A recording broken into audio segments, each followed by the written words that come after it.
Good morning students, ਕੀ ਹਾਲ ਹੈ। ਮੈਨੂੰ ਲੱਗਦਾ ਹੈ ਕਿ ਤੁਸੀਂ ਸਾਰੇ ਹੋਰ ਕੰਮਾਂ ਦੇ ਨਾਲ ਆਪਣੀ ਪੜ੍ਹਾਈ ਜਿਹੜੀ ਹੈ ਉਹਦੇ ਤੇ ਵੀ ਫੋਕਸ ਹੋਵੋਗੇ। ਦੇਖੋ, ਪੜ੍ਹਨਾ ਬਹੁਤ ਜ਼ਰੂਰੀ ਹੈ।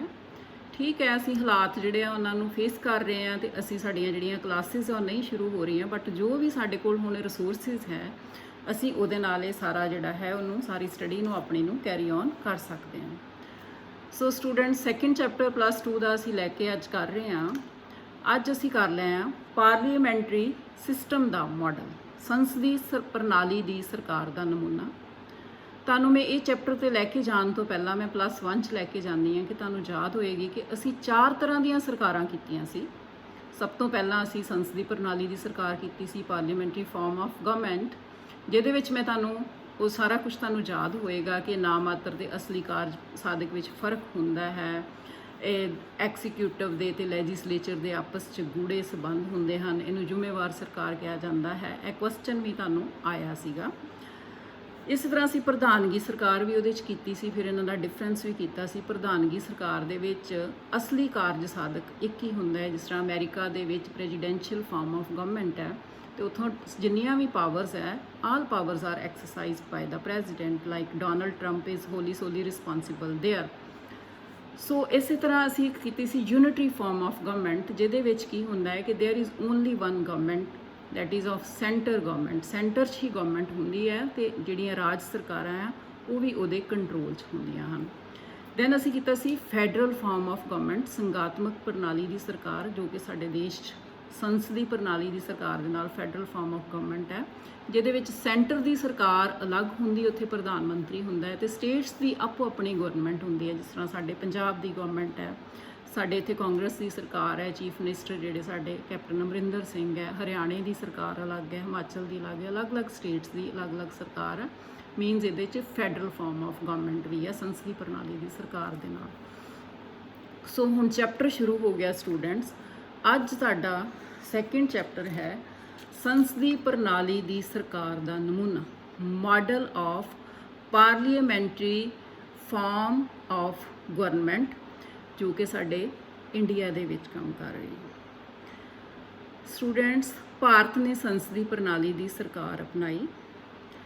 ਕਿਸ ਤਰ੍ਹਾਂ ਸੰਸਦੀ ਪ੍ਰਣਾਲੀ ਦੀ ਸਰਕਾਰ ਬਣਾਈ, ਇਹਦੇ 'ਚ ਦੇਖੋ ਕਿ ਸਭ ਤੋਂ ਪਹਿਲਾਂ ਹੈ ਕਿ ਇਹਦੇ ਵਿੱਚ ਕਾਰਜਪਾਲਿਕਾ ਤੇ ਵਿਧਾਨਪਾਲਿਕਾ ਵਿੱਚ ਬਹੁਤ ਗੂੜੇ ਸੰਬੰਧ ਹੁੰਦੇ ਹਨ, ਕਿਉਂਕਿ ਜਿਹੜੀ ਕਾਰਜਪਾਲਿਕਾ ਹੈ ਉਹ ਵਿਧਾਨਪਾਲਿਕਾ ਦਾ ਹੀ ਹਿੱਸਾ ਹੈ। ਸੈਕਿੰਡ, ਇਸ ਵਿੱਚ ਅਸਲੀ ਕਾਰਜ ਸਾਧਕ ਤੇ ਨਾ ਮਾਤਰ ਦੇ ਕਾਰਜ ਸਾਧਕ ਵਿੱਚ ਫਰਕ ਹੁੰਦਾ ਹੈ। There is a difference between the nominal head and the real executive head and it is called cabinet government too. ਇਹਨੂੰ ਮੁੱਖ ਮੰਤਰੀ, ਇਹਨੂੰ ਮੰਤਰੀ ਮੰਡਲ ਦੀ ਸਰਕਾਰ ਵੀ ਅਸੀਂ ਕਹਿ ਦਿੰਦੇ ਹਾਂ। ਸੋ ਇਹ ਸਾਰਾ ਕੁਝ ਜਿਹੜਾ ਹੈ ਇਹਨੂੰ ਅਸੀਂ ਵਿਸਥਾਰ 'ਚ ਕਰਦੇ ਹਾਂ। ਸੋ ਸਭ ਤੋਂ ਪਹਿਲਾਂ ਹੈ ਕਿ ਹਰ ਦੇਸ਼ ਨੂੰ ਜਿਹੜੀ ਪ੍ਰਣਾਲੀ ਸੂਟ ਕਰਦੀ ਹੈ ਉਹ ਹੀ ਅਪਣਾਉਂਦਾ ਹੈ। ਸਭ ਤੋਂ ਪਹਿਲਾਂ ਕੁਐਸਚਨ ਹੈ ਕਿ ਸਾਡੇ ਭਾਰਤ ਵਾਸੀਆਂ ਨੇ, ਭਾਰਤ ਦੇ ਲੀਡਰਸ ਨੇ ਸੰਸਦੀ ਪ੍ਰਣਾਲੀ ਦੀ ਸਰਕਾਰ ਕਿਉਂ ਬਣਾਈ? ਕਿਉਂਕਿ ਅਸੀਂ ਬ੍ਰਿਟਿਸ਼ ਰੂਲ ਦੇ ਅੰਡਰ ਸੀ, 100 ਸਾਲ ਤੋਂ ਉੱਪਰ ਅਸੀਂ ਉਹਨਾਂ ਦੇ ਗੁਲਾਮ ਰਹੇ ਤੇ ਉਹ ਸਾਡੇ ਦੇਸ਼ ਵਿੱਚ ਸੰਸਦੀ ਪ੍ਰਣਾਲੀ ਦਾ ਨਮੂਨਾ ਛੱਡ ਗਏ ਸੀ। 1919 ਤੋਂ ਲੱਗ ਕੇ 1935 ਤੱਕ ਸਾਡੇ ਦੇਸ਼ ਵਿੱਚ ਸੰਸਦੀ ਪ੍ਰਣਾਲੀ ਦੀ ਸਰਕਾਰ ਸੀਮਤ ਰੂਪ ਵਿੱਚ ਕੰਮ ਕਰਦੀ ਸੀ।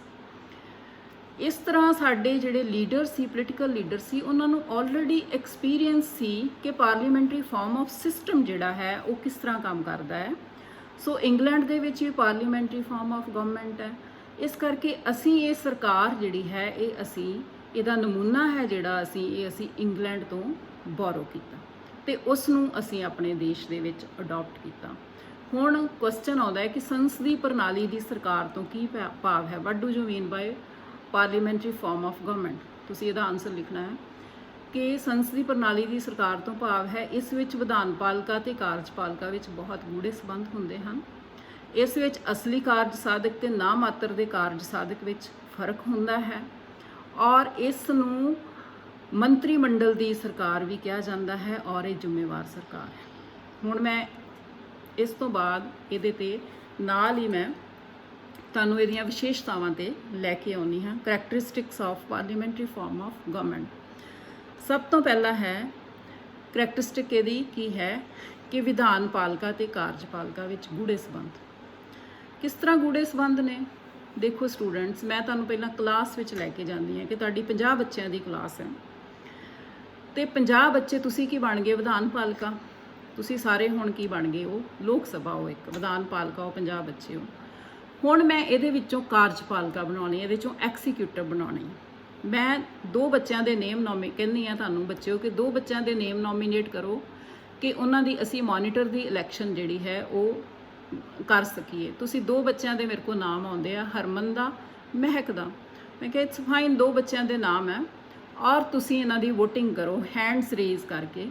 ਜਦੋਂ ਮੈਂ ਵੇਖਦੀ ਹਾਂ ਕਿ ਜ਼ਿਆਦਾ ਜਿਹੜੀਆਂ ਵੋਟਸ ਹੈ ਉਹ ਹਰਮਨ ਵਾਲੀ ਸਾਈਡ ਤੇ ਹੈ ਤੇ ਮੈਂ ਉਹਨੂੰ ਕਹਿ ਦਿੰਦੀ ਹਾਂ ਕਿ ਤੁਸੀਂ ਇਸ ਕਲਾਸ ਦੇ ਮੋਨੀਟਰ ਹੋ।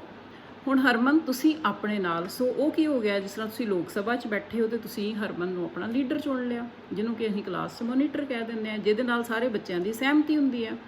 ਹੁਣ ਮੈਂ ਹਰਮਨ ਨੂੰ ਕਹਿੰਦੀ ਬੱਚੇ 5 ਬੱਚੇ ਉਹ ਲੈ ਲਓ ਜਿਹੜੇ ਤੁਹਾਡੇ ਨਾਲ ਮਿਲ ਕੇ ਕੰਮ ਕਰਨ, ਜਿਹੜੀ ਕਲਾਸ ਦੇ ਡਿਸਪਲਿਨ ਨੂੰ ਮੇਨਟੇਨ ਕਰਨ, ਇਨਫੋਰਮ ਕਰਨ ਕਿ ਕੋਈ ਬੱਚਾ ਕੁਝ ਗਲਤ ਤੇ ਨਹੀਂ ਕਰ ਰਿਹਾ, ਸਕੂਲ ਦੇ ਕਲਾਸ ਦੇ ਚਾਰਟਸ ਵਗੈਰਾ ਦਾ ਧਿਆਨ ਰੱਖਣ, ਹੋਰ ਬਾਕੀ ਬਹੁਤ ਤਰ੍ਹਾਂ ਦੀਆਂ ਰਿਸਪੌਂਸਿਬਿਲਟੀ ਹੈ। ਕਿਸੇ ਬੱਚੇ ਨੂੰ ਪ੍ਰੋਬਲਮ ਹੈ ਜਾਂ ਕਿਸ ਤਰ੍ਹਾਂ ਉਹਨੂੰ ਲਿਸਨ ਕਰਕੇ ਟਾਈਮ ਸਿਰ ਇਨਫੋਰਮ ਕੀਤਾ ਜਾਵੇ, ਇਸ ਤਰ੍ਹਾਂ ਮੈਂ ਉਹਨੂੰ ਕਹਿੰਦੀ ਹਾਂ।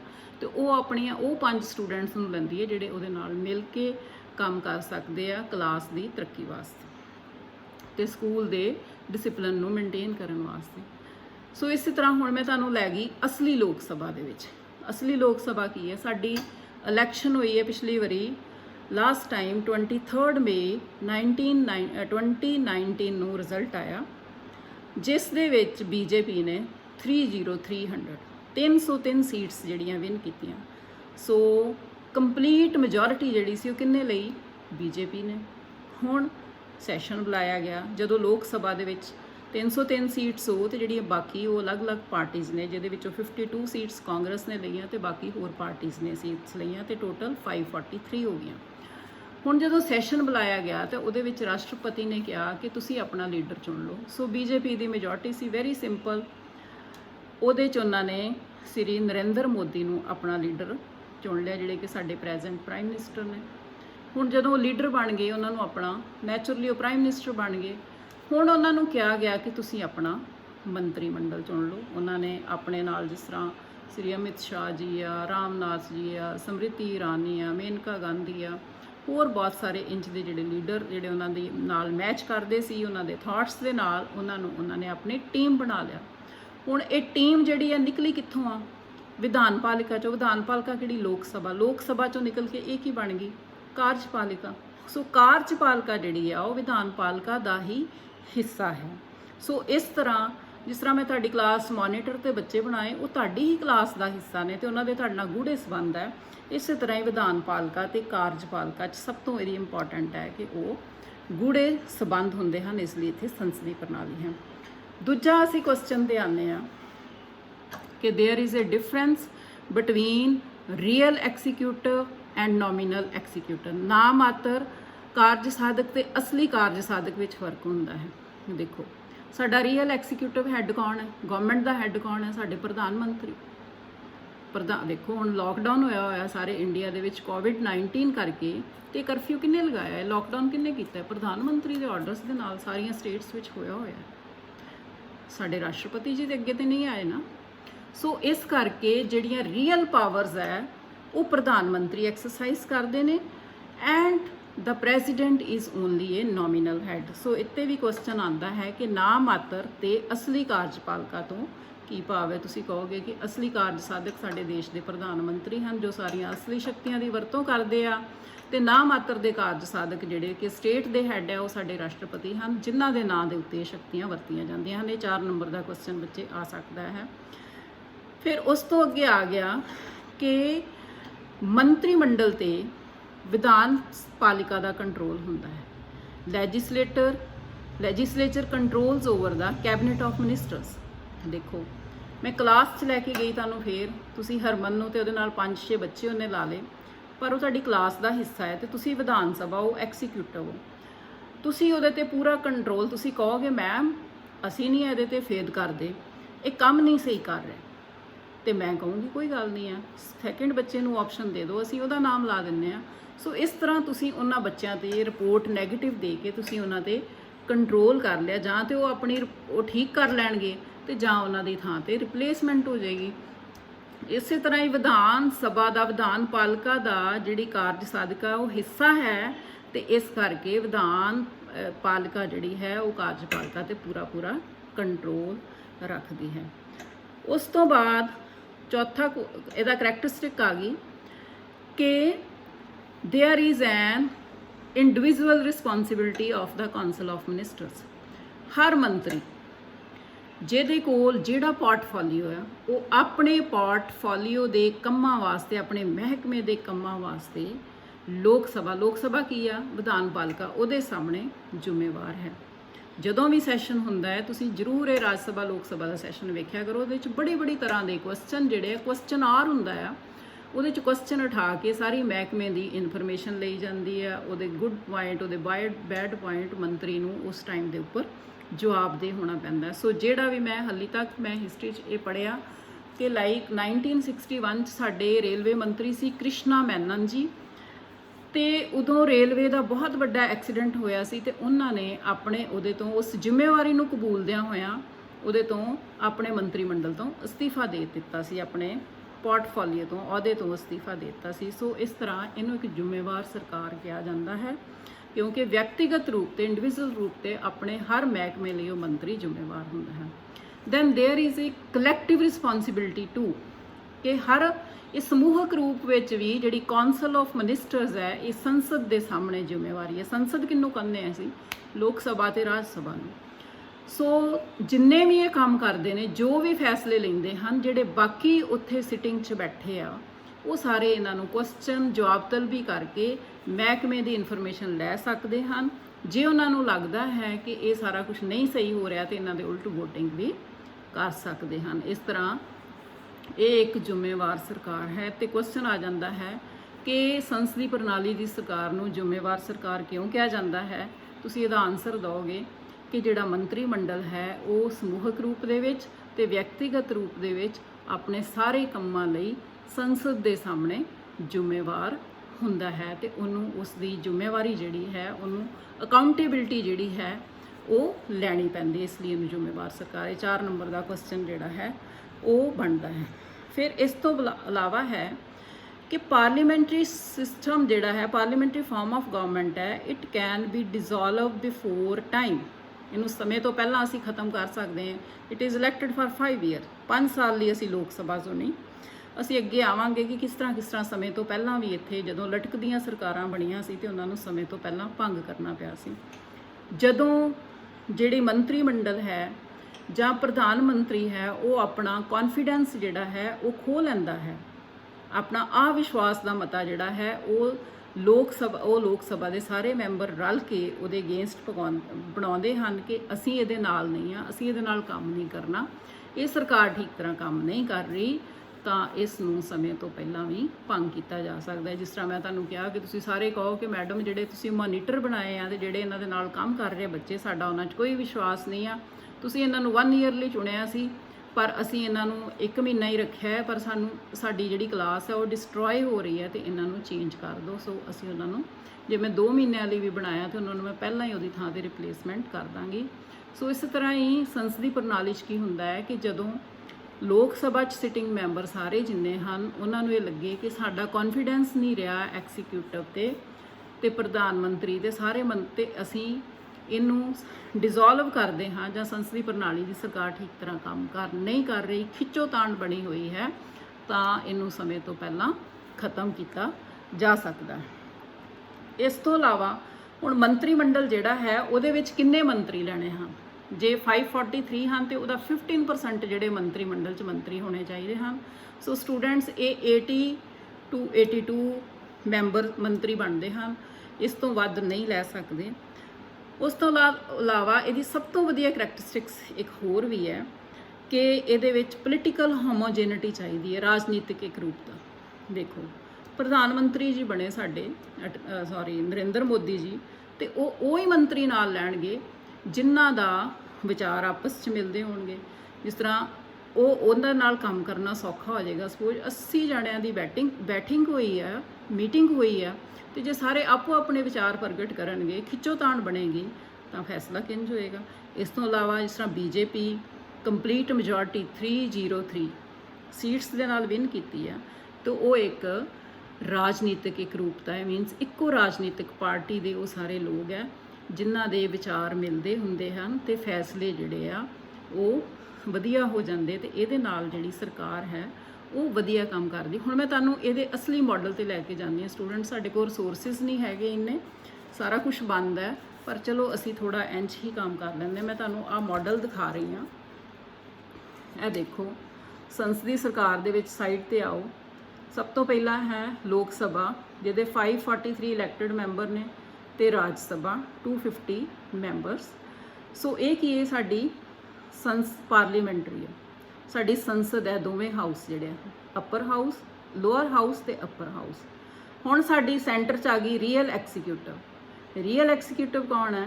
ਪ੍ਰਧਾਨ ਮੰਤਰੀ ਤੇ ਮੰਤਰੀ ਮੰਡਲ। ਪ੍ਰਧਾਨ ਮੰਤਰੀ ਤੇ ਮੰਤਰੀ ਮੰਡਲ ਜਿਹੜੇ ਹਨ ਉਹ ਕਿਹਦਾ ਹਿੱਸਾ ਨੇ? ਲੋਕ ਸਭਾ ਦਾ। ਤੇ ਇਹਨਾਂ ਨੂੰ ਇਸ ਕਰਕੇ ਇਹਨਾਂ 'ਚ ਆਪਸ 'ਚ ਗੂੜੇ ਸੰਬੰਧ ਹਨ। ਇਹਨੂੰ ਰੀਅਲ ਹੈਡ ਆਫ ਗਵਰਨਮੈਂਟ ਵੀ ਕਿਹਾ ਜਾਂਦਾ ਹੈ, ਕਿਉਂਕਿ ਪਾਵਰਸ ਜਿਹੜੀਆਂ ਉਹ ਗਵਰਨਮੈਂਟ ਹੀ ਯੂਜ਼ ਕਰਦੀ ਹੈ। ਸੋ ਪਾਵਰ ਸ਼ਕਤੀਆਂ ਸਾਰੀਆਂ ਦਾ ਇਸਤੇਮਾਲ ਕੌਣ ਕਰ ਰਿਹਾ ਹੈ? Prime minister and cabinet of ministers. Next ਆ ਜਾਓ ਤੁਸੀਂ, ਸਾਡੇ ਨੋਮੀਨਲ ਐਕਸੀਕਿਊਟਿਵ ਕਿਹੜੀ ਹੈ? ਸਾਡੇ ਰਾਸ਼ਟਰਪਤੀ ਜੀ। ਉਹ ਕੌਣ ਹੈ? ਹੈੱਡ ਆਫ ਦਾ ਸਟੇਟ ਹੈ। ਉਹਨਾਂ ਦੇ ਨਾਂ ਦੇ ਉੱਤੇ ਸਾਰੀਆਂ ਸ਼ਕਤੀਆਂ ਜਿਹੜੀਆਂ ਯੂਜ਼ ਹੁੰਦੀਆਂ ਹਨ।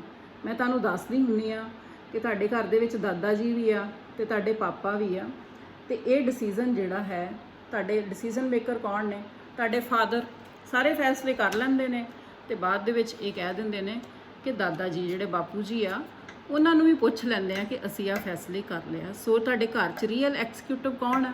ਮੋਸਟਲੀ ਫਾਦਰ ਹੁੰਦੇ ਆ, ਤੇ ਜਿਹੜੇ ਦਾਦਾ ਜੀ ਹੁੰਦੇ ਉਹਨਾਂ ਦੀ ਸਲਾਹ ਲਈ ਜਾਂਦੀ। ਸੋ ਇਸੇ ਤਰ੍ਹਾਂ ਹੀ ਜਿਹੜੀ ਸੰਸਦੀ ਸਰਕਾਰ ਹੈ, all powers are used by the prime minister and it is used at the name of president. So ਇਹ ਸਾਡੇ ਆ ਗਏ ਇਹਦੇ ਫੀਚਰਸ।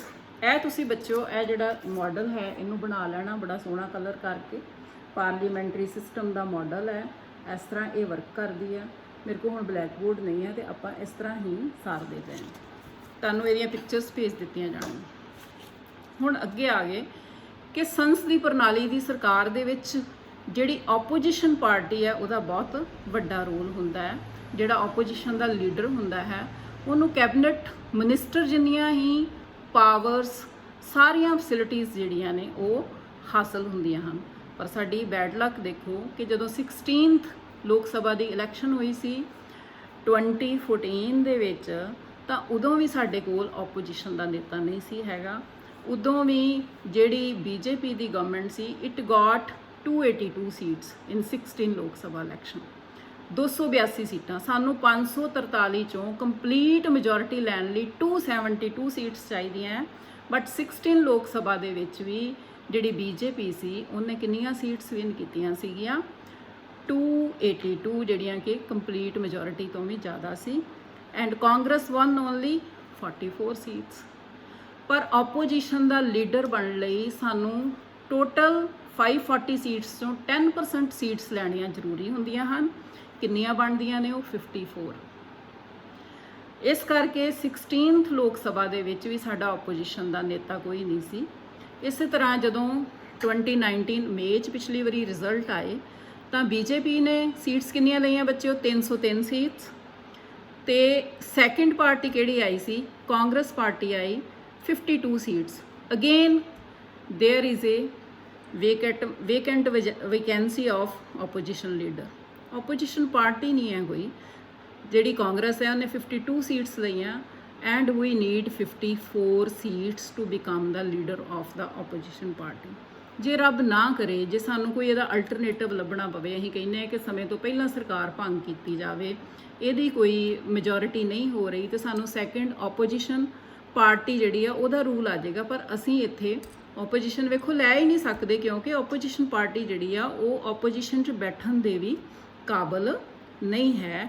10% ਸੀਟਸ ਲੈਣ ਤੋਂ ਬਿਨਾਂ ਇਹ ਆਪੋਜੀਸ਼ਨ ਪਾਰਟੀ ਜਿਹੜੀ ਹੈ ਉਹ ਉਹਦੇ ਵਿੱਚ ਬੈਠ ਨਹੀਂ ਸਕਦੀ। ਹੁਣ ਸਟੂਡੈਂਟਸ, ਪਹਿਲਾਂ ਅਸੀਂ ਕੀਤਾ ਕਿ what do you mean by parliamentary form of government, ਫਿਰ ਅਸੀਂ ਇਹਦੀਆਂ ਕਰੈਕਟਰਿਸਟਿਕਸ ਕੀਤੀਆਂ ਨੇ। ਫਿਰ ਇਸ ਤੋਂ ਇਲਾਵਾ ਕਿ ਆਪੋਜੀਸ਼ਨ ਪਾਰਟੀ ਨੂੰ ਮਾਨਤਾ ਪ੍ਰਾਪਤ ਹੈ, ਪਰ ਆਪੋਜੀਸ਼ਨ ਪਾਰਟੀ ਲਈ ਸਾਨੂੰ 10% ਸੀਟਸ ਲੈਣੀਆਂ ਚਾਹੀਦੀਆਂ ਨੇ 543 ਚੋਂ ਟੋਟਲ 54 ਸੀਟਸ ਜਿਹੜੀਆਂ ਕਿ ਇਸ ਟਾਈਮ ਤੇ ਸਾਡੀ ਜਿਹੜੀ 17ਵੀਂ ਲੋਕ ਸਭਾ ਲਾਸਟ ਟਾਈਮ 17th ਲੋਕ ਸਭਾ ਦੀ ਇਲੈਕਸ਼ਨ ਹੋਈ ਸੀ ਉਹਦੇ ਵਿੱਚ ਵੀ ਕੋਈ ਵੀ ਆਪੋਜੀਸ਼ਨ ਦਾ ਲੀਡਰ ਨਹੀਂ ਹੈ ਕਿ ਕੋਈ ਪ੍ਰੋਪਰ ਸੀਟਸ ਜਿਹੜੀਆਂ ਆ ਉਹਨਾਂ ਨੂੰ ਅਚੀਵ ਨਹੀਂ ਹੋਈਆਂ, ਹਾਸਲ ਨਹੀਂ ਹੋ ਸਕੀਆਂ। ਹੁਣ ਅਸੀਂ ਇਸ ਤੋਂ ਅੱਗੇ ਵਧਦੇ ਹਾਂ ਕਿ ਡਿਫੈਕਟਸ ਆਫ ਪਾਰਲੀਮੈਂਟਰੀ ਜਿਹੜੀ ਸਿਸਟਮ ਹੈ ਇਹਦੇ ਡਿਫੈਕਟ ਕੀ ਹੈ, ਇਹਦੇ ਦੋਸ਼ ਕੀ ਹੈ। ਬਹੁਤ ਜ਼ਿਆਦਾ ਦੋਸ਼ ਹੈ। ਕੁਝ ਇਹਨੂੰ ਅਸੀਂ 2 ਹਿੱਸਿਆਂ 'ਚ ਵੰਡਾਂਗੇ, ਚੈਪਟਰ ਦੀ ਫੀਡਬੈਕ ਫੇਰ ਲਵਾਂਗੇ। ਕੁਝ ਦੋਸ਼ ਅਸੀਂ ਅੱਜ ਕਰਾਂਗੇ, ਕੁਝ ਅਸੀਂ ਫੇਰ ਕੱਲ ਕਰਾਂਗੇ। ਸੋ ਸਭ ਤੋਂ ਪਹਿਲਾ ਦੋਸ਼ ਹੈ ਕੀ ਹੈ ਕਿ ਸਾਡੇ ਦੇਸ਼ ਵਿੱਚ ਮਲਟੀ ਪਾਰਟੀ ਸਿਸਟਮ, ਜਿਹੜਾ ਕਿ ਬਹੁਤ ਵੱਡਾ ਦੋਸ਼ ਹੈ ਇੱਕ ਸੰਸਦੀ ਪ੍ਰਣਾਲੀ ਵਿੱਚ। ਤੁਸੀਂ ਮੇਰੇ ਕੋਲ ਜਿਹੜੀ ਰਿਪੋਰਟ ਹੈ 2019 ਜਿਹੜੀਆਂ ਲਾਸਟ ਟਾਈਮ ਇਲੈਕਸ਼ਨਸ ਹੋਈਆਂ ਉਹਦੇ ਵਿੱਚ ਟੋਟਲ ਤੁਸੀਂ ਮੰਨ ਸਕਦੇ ਹੋ ਕਿ ਕਿੰਨੀਆਂ ਪਾਰਟੀਆਂ ਸੀ? 2293 2293 ਪਾਰਟੀ ਸੀ ਟੋਟਲ। ਸੋ ਇਹਦੇ ਵਿੱਚੋਂ 3 ਹਿੱਸਿਆਂ 'ਚ ਇਹ ਪਾਰਟੀਆਂ ਵੰਡੀਆਂ। ਜਿਸ ਤਰ੍ਹਾਂ ਨੈਸ਼ਨਲ ਜਿਹੜੀਆਂ ਰੈਸ਼ਨਲ ਰੈਕੋਗਨਾਈਜ਼ਡ ਪਾਰਟੀ ਸੀ ਉਹ ਟੋਟਲ ਹੈਗੀਆਂ ਸੀ 7, ਜਿਨ੍ਹਾਂ ਨੇ ਮਤਲਬ ਇਲੈਕਸ਼ਨ ਜਿਹੜੀ ਸੀ ਉਹ ਨੈਸ਼ਨਲ ਲੈਵਲ ਤੇ ਲੜੀ। ਤੇ ਸਟੇਟ ਤੇ ਰਜਿਸਟਰਡ ਰੈਕੋਗਨਾਈਜ਼ਡ ਪਾਰਟੀਆਂ ਜਿਹੜੀਆਂ ਸੀ, ਜਿਹੜੀਆਂ ਸਟੇਟ ਲੈਵਲ ਦੀਆਂ ਪਾਰਟੀ ਸੀਗੀਆਂ, ਉਹ ਹੈਗੀਆਂ 59।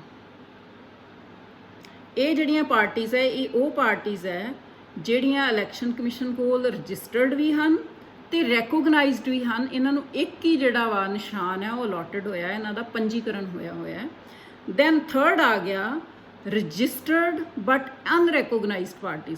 ਉਹ ਕਿੰਨੀਆਂ ਹੈ? More than 2000।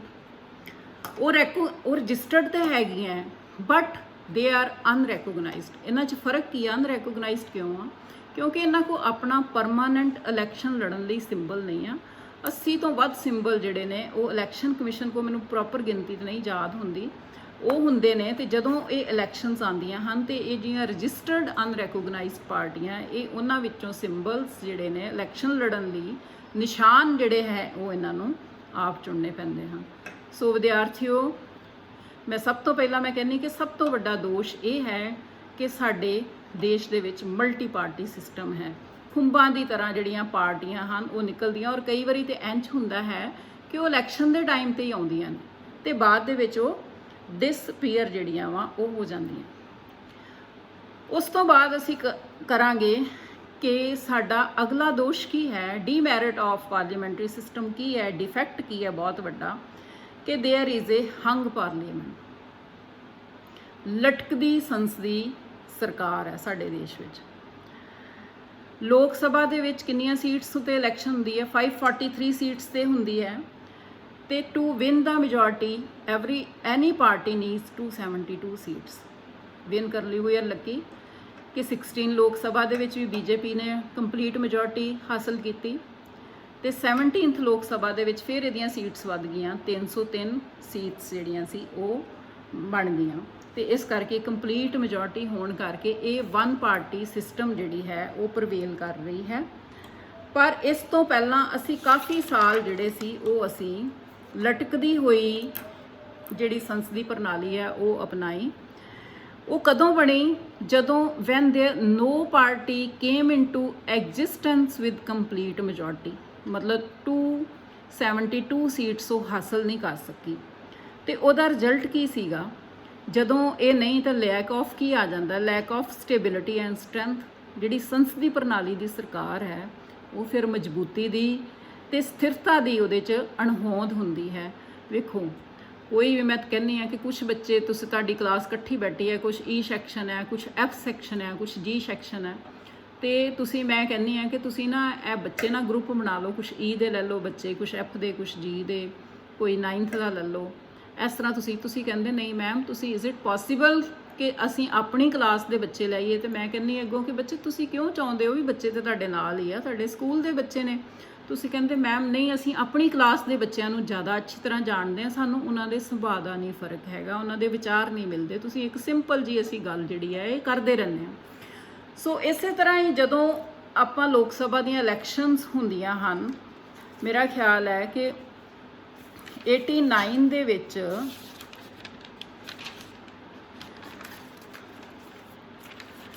ਸੌਰੀ 89 ਤੋਂ ਲੱਗ ਕੇ 9 ਤੋਂ 15ਵੀਂ 19 to 15th ਲੋਕ ਸਭਾ ਦੇ ਵਿੱਚ ਹਮੇਸ਼ਾ ਸਾਡੇ ਦੇਸ਼ ਦੇ ਵਿੱਚ ਜਿਹੜੀ ਹੈ ਉਹ ਹੰਗ ਪਾਰਲੀਮੈਂਟ ਰਹੀ ਆ। ਕਾਰਨ ਇਹ ਕਿ ਇੱਕ ਪਾਰਟੀ ਨੂੰ ਪੂਰਨ ਮੈਜੋਰਟੀ ਨਹੀਂ ਮਿਲੀ, ਡੈਫੀਨੇਟ ਮੈਜੋਰਟੀ ਨਹੀਂ ਮਿਲੀ।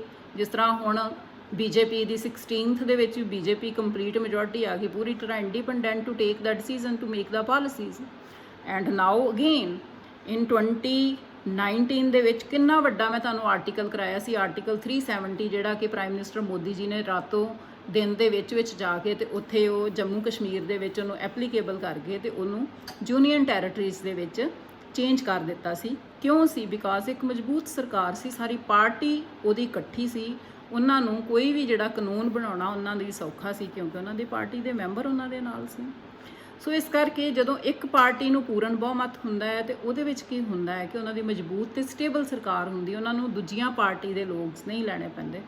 ਬਟ ਸਿੰਸ 1989 ਤੋਂ ਅਸੀਂ ਕਾਫੀ ਸਰਕਾਰਾਂ ਹੰਢਾਈਆਂ ਕਿ ਜਿਹੜੀਆਂ ਲਟਕਦੀਆਂ ਸੰਸਦੀ ਪ੍ਰਣਾਲੀ ਦਾ ਨਮੂਨਾ ਬਣੀਆਂ।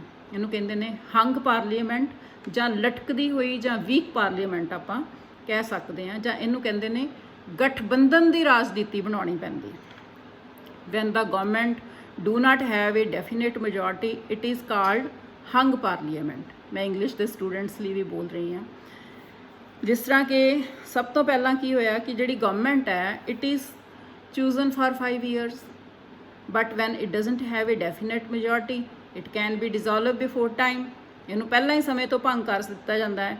ਜਿਸ ਤਰ੍ਹਾਂ ਸਭ ਤੋਂ ਪਹਿਲਾਂ ਸਾਡੇ VP ਸਿੰਘ ਪ੍ਰਧਾਨ ਮੰਤਰੀ ਬਣੇ ਤੇ ਇਹ ਸਿਰਫ 11 ਮੰਥਸ ਲਈ ਬਣੇ, 5 ਸਾਲ ਲਈ ਚੁਣੀ ਜਾਂਦੀ ਹੈ, ਕਰੋੜਾਂ ਰੁਪਏ ਇਲੈਕਸ਼ਨ ਤੇ ਲੱਗਦੇ ਆ, ਬਟ ਇਹ 11 ਮਹੀਨਿਆਂ ਲਈ ਹੀ ਪ੍ਰਧਾਨ ਮੰਤਰੀ ਰਹੇ ਕਿਉਂਕਿ ਇਹਨਾਂ ਕੋ ਬਹੁਮਤ ਜਿਹੜਾ ਸੀ ਲੋਕ ਸਭਾ ਦੇ ਵਿੱਚ ਸ਼ੋਅ ਨਹੀਂ ਹੋ ਸਕਿਆ ਤੇ ਇਹਨਾਂ ਨੂੰ ਅਸਤੀਫਾ ਦੇਣਾ ਪਿਆ। ਫਿਰ ਇਹਨਾਂ ਤੋਂ ਬਾਅਦ ਚੰਦਰ ਸ਼ੇਖਰ ਆਏ, ਉਹ ਸਿਰਫ 6 ਮੰਥ ਲਈ ਰਹੇ। ਸਾਡੇ ਪ੍ਰਾਈਮ ਮਿਨਿਸਟਰ ਚੰਦਰ ਸ਼ੇਖਰ ਆਏ 6 ਮੰਥ ਲਈ। ਦੈਨ 12th ਲੋਕ ਸਭਾ ਦੇ ਵਿੱਚ 1996 ਵਿੱਚ, ਪਰ ਇਸ ਤੋਂ ਪਹਿਲਾਂ ਮੈਂ ਹੋਰ ਇੱਕ ਗੱਲ ਕਰਦਾ, ਇਹਨਾਂ ਤੋਂ ਪਹਿਲਾਂ HD ਦੇਵਗੌੜਾ ਜੀ ਵੀ ਆਏ ਨੈਸ਼ਨਲ ਫਰੰਟ ਦੇ, ਉਹ ਸਿਰਫ 10 ਮਹੀਨੇ ਲਈ ਰਹੇ। ਦੈਨ ਇਸ ਤੋਂ ਬਾਅਦ IK ਗੁਜਰਾਲ ਸਾਡੇ ਪ੍ਰਧਾਨ ਮੰਤਰੀ ਬਣੇ ਤੇ ਉਹ 9 ਮਹੀਨੇ ਲਈ ਰਹੇ। ਇਹ ਕਿਉਂ ਥੋੜੇ ਪੀਰੀਅਡਸ ਹੀ ਰਹੇ ਕਿ ਜਦੋਂ ਇਹਨਾਂ ਨੂੰ ਸੈਸ਼ਨ ਲੋਕ ਸਭਾ ਦੇ ਮੈਂਬਰਸ ਦੇ ਸਾਹਮਣੇ ਆਪਣੀ ਮੈਜੋਰਿਟੀ ਪ੍ਰੂਵ ਕਰਨ ਲਈ ਕਿਹਾ ਜਾਂਦਾ ਸੀ, ਦੇ ਲੋਸ देयर ਕੌਨਫੀਡੈਂਸ। ਤੇ ਉਹਦੇ ਨਾਲ ਕੀ ਸੀ ਕਿ ਲੋਕਾਂ ਨੇ ਕਿਹਾ, ਲੋਕ ਸਭਾ ਦੇ ਮੈਂਬਰਸ ਨੇ ਕਿਹਾ ਕਿ ਅਸੀਂ ਇਹਨਾਂ ਦੇ ਵਿਸ਼ਵਾਸ ਨਹੀਂ, ਅਸੀਂ ਪ੍ਰਧਾਨ ਮੰਤਰੀ ਨਹੀਂ ਮੰਨਦੇ ਤੇ ਇਹਨਾਂ ਨੂੰ ਆਪਣੇ ਅਹੁਦੇ ਤੋਂ ਅਸਤੀਫਾ ਦੇਣਾ ਪਿਆ। ਔਰ ਹੈਰਾਨੀ ਦੀ ਗੱਲ 12th ਲੋਕ ਸਭਾ ਇਲੈਕਸ਼ਨ ਜਦੋਂ ਹੋਈ 1996 ਵਿੱਚ ਤੇ ਅਟਲ ਬਿਹਾਰੀ ਵਾਜਪਾਈ ਜਿਹੜੇ ਆ ਉਹ ਸਿਰਫ 13 ਡੇਜ਼ ਲਈ ਪ੍ਰਧਾਨ ਮੰਤਰੀ ਬਣੇ। Why for 13 days? ਵੇਖੋ ਕਰੋੜਾਂ ਰੁਪਈਏ ਇੱਕ ਇਲੈਕਸ਼ਨ ਨੂੰ ਕਰਾਉਂਦਿਆਂ ਲੱਗ ਜਾਂਦੇ ਨੇ because he could not approve his majority and his confidence. ਉਹ ਹਾਊਸ ਦੇ ਲੀਡਰ ਉਹਨਾਂ ਨੂੰ ਲੋਕਾਂ ਨੇ, ਲੋਕ ਸਭਾ ਦੇ ਮੈਂਬਰਸ ਨੇ ਨਹੀਂ ਚੂਜ਼ ਕੀਤਾ। ਕਿੰਝ ਚੂਜ਼ ਕਰਦੇ? ਜਦੋਂ ਬਹੁਤ ਸਾਰੇ ਮੈਂਬਰ ਇਹ ਸ਼ੋਅ ਕਰਨ ਕਿ ਅਸੀਂ ਤੁਹਾਡੇ ਨਾਲ ਹੈ, ਫਿਰ ਹੀ ਤੁਸੀਂ ਗਵਰਨਮੈਂਟ ਜਿਹੜੀ ਆ ਉਹ ਕੰਮ ਕਰ ਸਕਦੀ ਹੈ।